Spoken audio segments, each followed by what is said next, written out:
Psycho तुम सिर्फ मेरी हो। एपिसोड 18। केडी ने स्माइल के साथ कहा, माही। अचानक से रूही की नींद खुल जाती है। रूही का सिर जोर से दर्द करने लगा। उसने अपना सर पकड़ लिया, जोर जोर से चिल्लाने लगी। रूही के चिल्लाने से माही उठकर बैठ गया। उसने रूही को देखा। रूही जोर जोर से चिल्ला रही थी। उसने अपना सर कसकर पकड़ रखा था। ऐसा लग रहा था जैसे उसके सर में बहुत तेज दर्द हो रहा है। क्या हुआ तुम्हें? दर्द की वजह से रूही की आंखों में आंसू आ गए। उसका सिर दर्द से फटा जा रहा था। बहुत ज़ोर ज़ोर से वो चिल्ला रही थी। उसका पूरा चेहरा लाल हो गया था। रूही उठकर बाथरूम की तरफ भाग गई। वो दर्द से तड़प रही थी। माही भी उसके पीछे ही आ गया। रूही अपने सर को पानी के नीचे भिगो रही थी। वो वॉल को खरोच रही थी। दर्द से उसकी आंखों में आंसू बह रहे थे। वो ज़ोर ज़ोर से चिल्ला रही थी।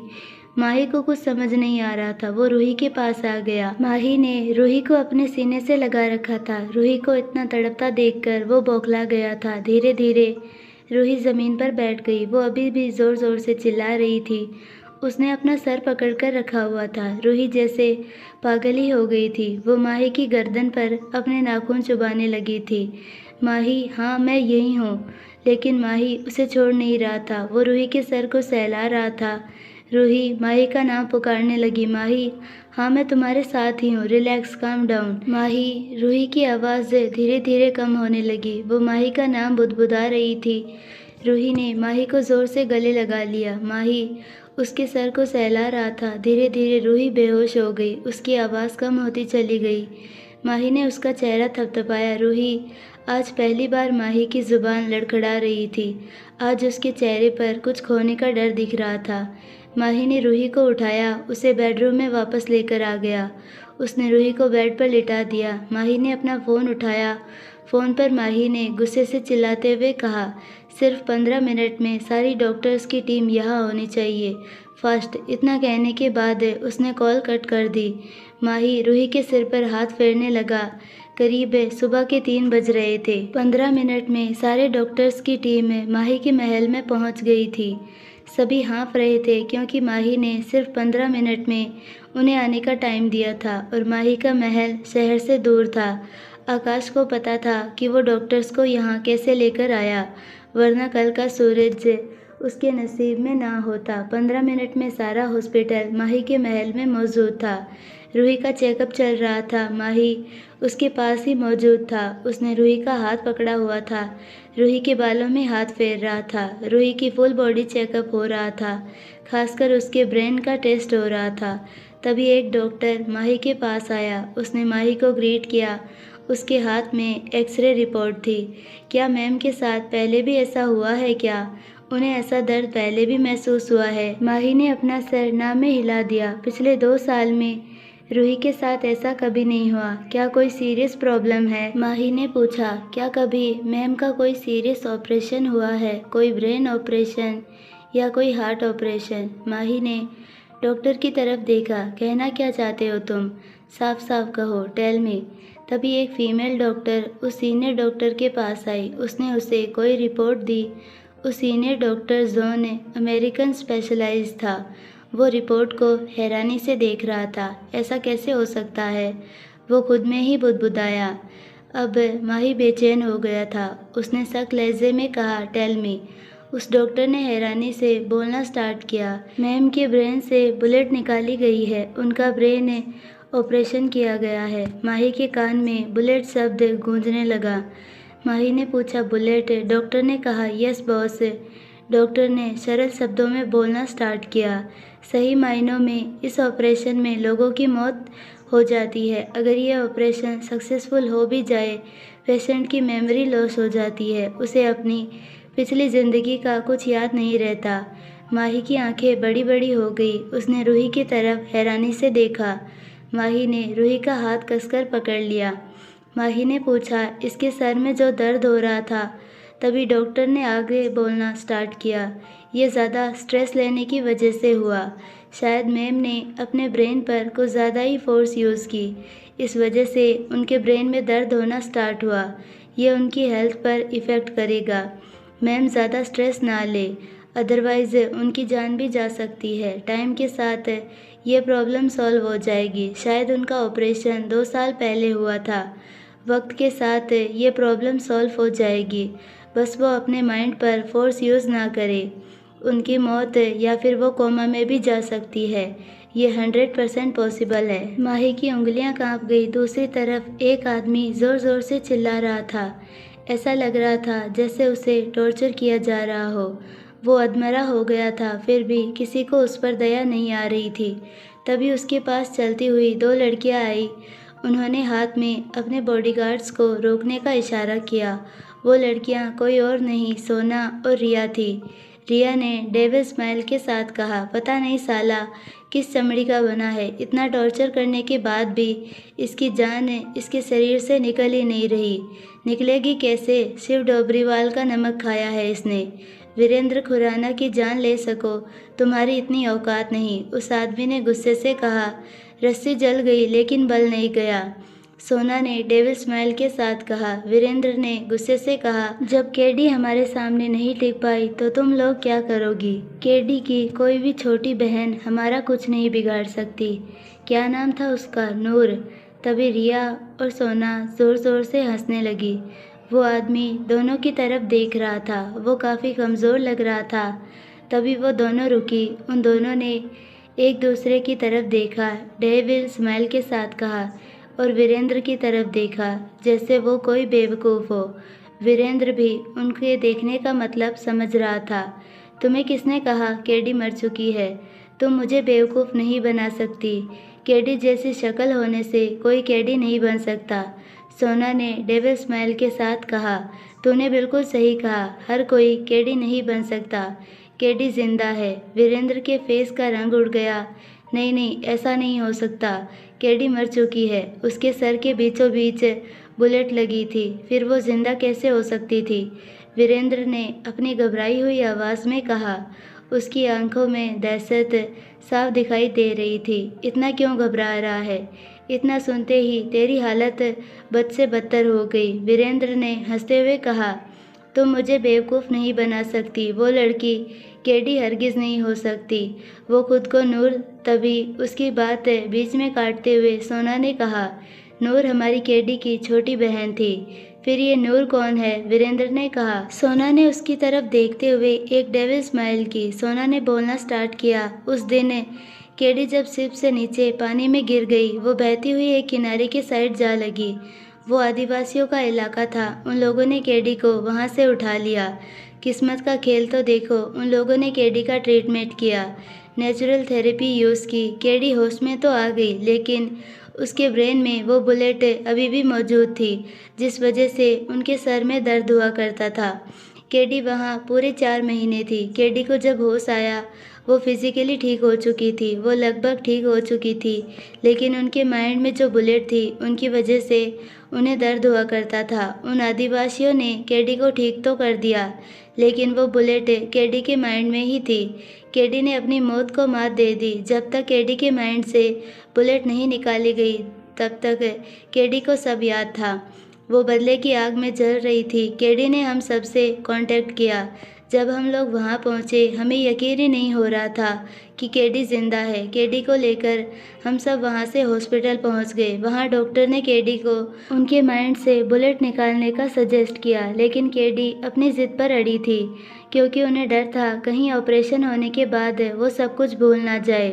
लेकिन जब उनकी हालत बद से बदतर होती चली गई, वो अपने सिर के दर्द से तड़पने लगी थी, तब उन्हें ऑपरेशन करवाना ही पड़ा। ऑपरेशन के बाद वो 6 महीने के लिए कोमा में चली गई। जब केडी को वापस होश आया, तब 6 महीने बीत चुके थे। केडी खुद को भूल गई थी, लेकिन सोना रुक गई। वहाँ एक गंभीर माहौल बना हुआ था। वीरेंद्र ध्यान से उनकी बातें सुन रहा था। सोना ने एक डेविल स्माइल पास की, कहा, देखो केडी खुद को भूल गई। वो नहीं जानती कि वो कौन थी, लेकिन अपनी जान से प्यारी बहन नूर को नहीं भूली। वो खुद को नूर समझने लगी थी। डॉक्टर ने हमें वार्न किया था कि हम केडी को ज़्यादा स्ट्रेस ना दें, वरना उनकी जान पर बन सकती थी। हमने केडी की असलियत नहीं बताई उन्हें। केडी अपनी पिछली ज़िंदगी भूल चुकी थी। हमने उन्हें ये नहीं बताया कि वो खुद केडी है, लेकिन केडी ने हमें ऑपरेशन होने से पहले ये इंस्ट्रक्शंस दिया था कि अगर वो सब भूल भी जाए तो उन्हें ये बात याद ज़रूर दिला दे कि उन्हें बदला लेना था। उनके ऑर्डर के मुताबिक हमने भी वही किया। हमने उन्हें ये बताया कि उन्हें शिव डोबरीवाल से बदला लेना था, अपनी बहन केडी का बदला।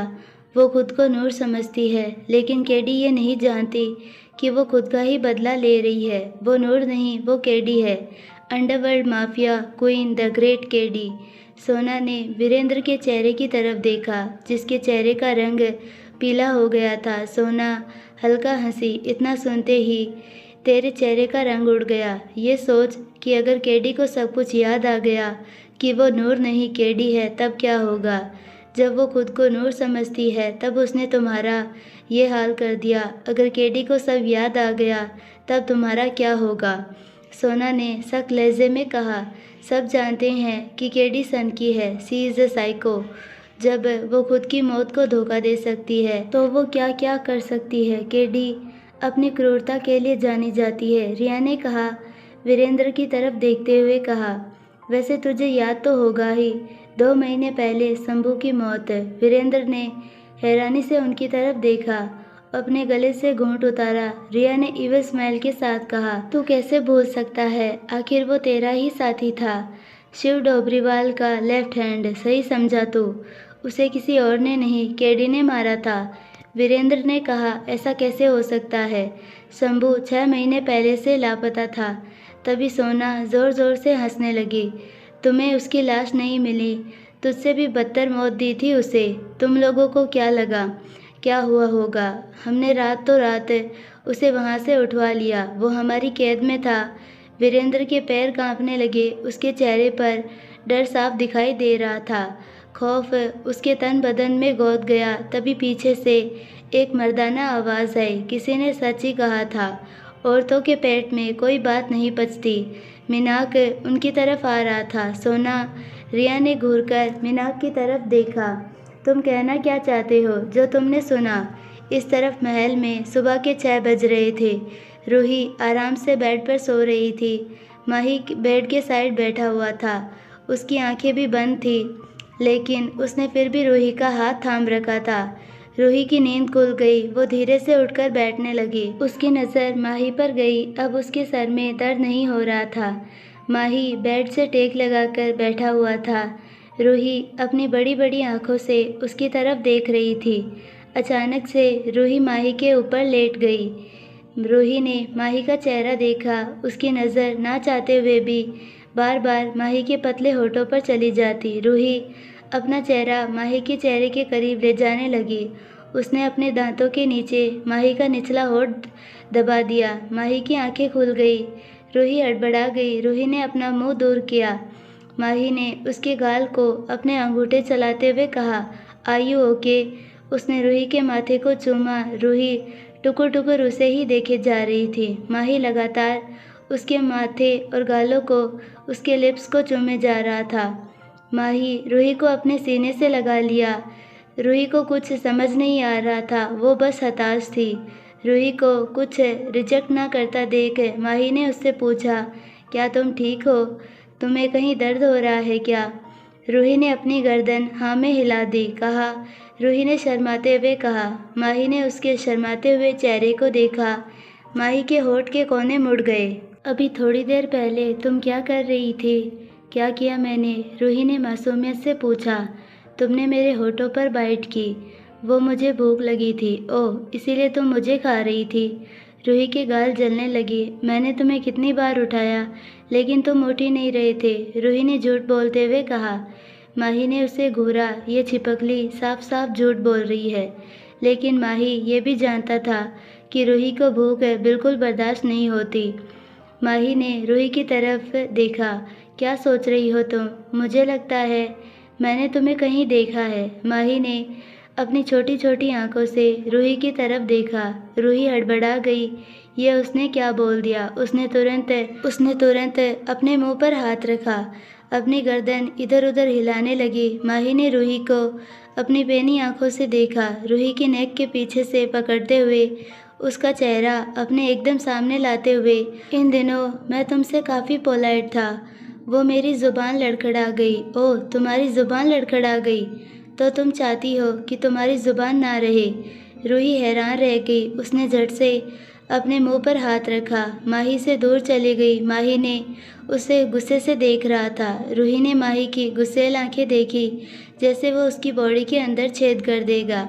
रूही वापस माही की गोद में बैठ गई। माही ने अपने अंगूठे से रूही के पतले सॉफ्ट होठों को रगड़ा और धीरे से बाइट की। माही ने रूही के होठों पर अपने होठ रखे, उसे डीपली किस करने लगा। माही ने उसके होठों को छोड़ा, उसकी आंखों में देखते हुए अलग अंदाज में कहा, दुनिया में तुम कुछ भी भूल जाओ, लेकिन मुझे नहीं भूल सकती। तुम्हें इसकी इजाज़त नहीं। माही की आंखों में कुछ ऐसा था जिसे देखकर रूही का दिल ज़ोरों से धड़कने लगता है। माही ने रूही के कान के निचले साइड बाइट की। तुम्हारे जिस्म पर, तुम्हारी आत्मा पर मैंने अपनी बहुत गहरी छाप छोड़ दी है, जिसे तुम चाहकर भी नहीं भुला सकती।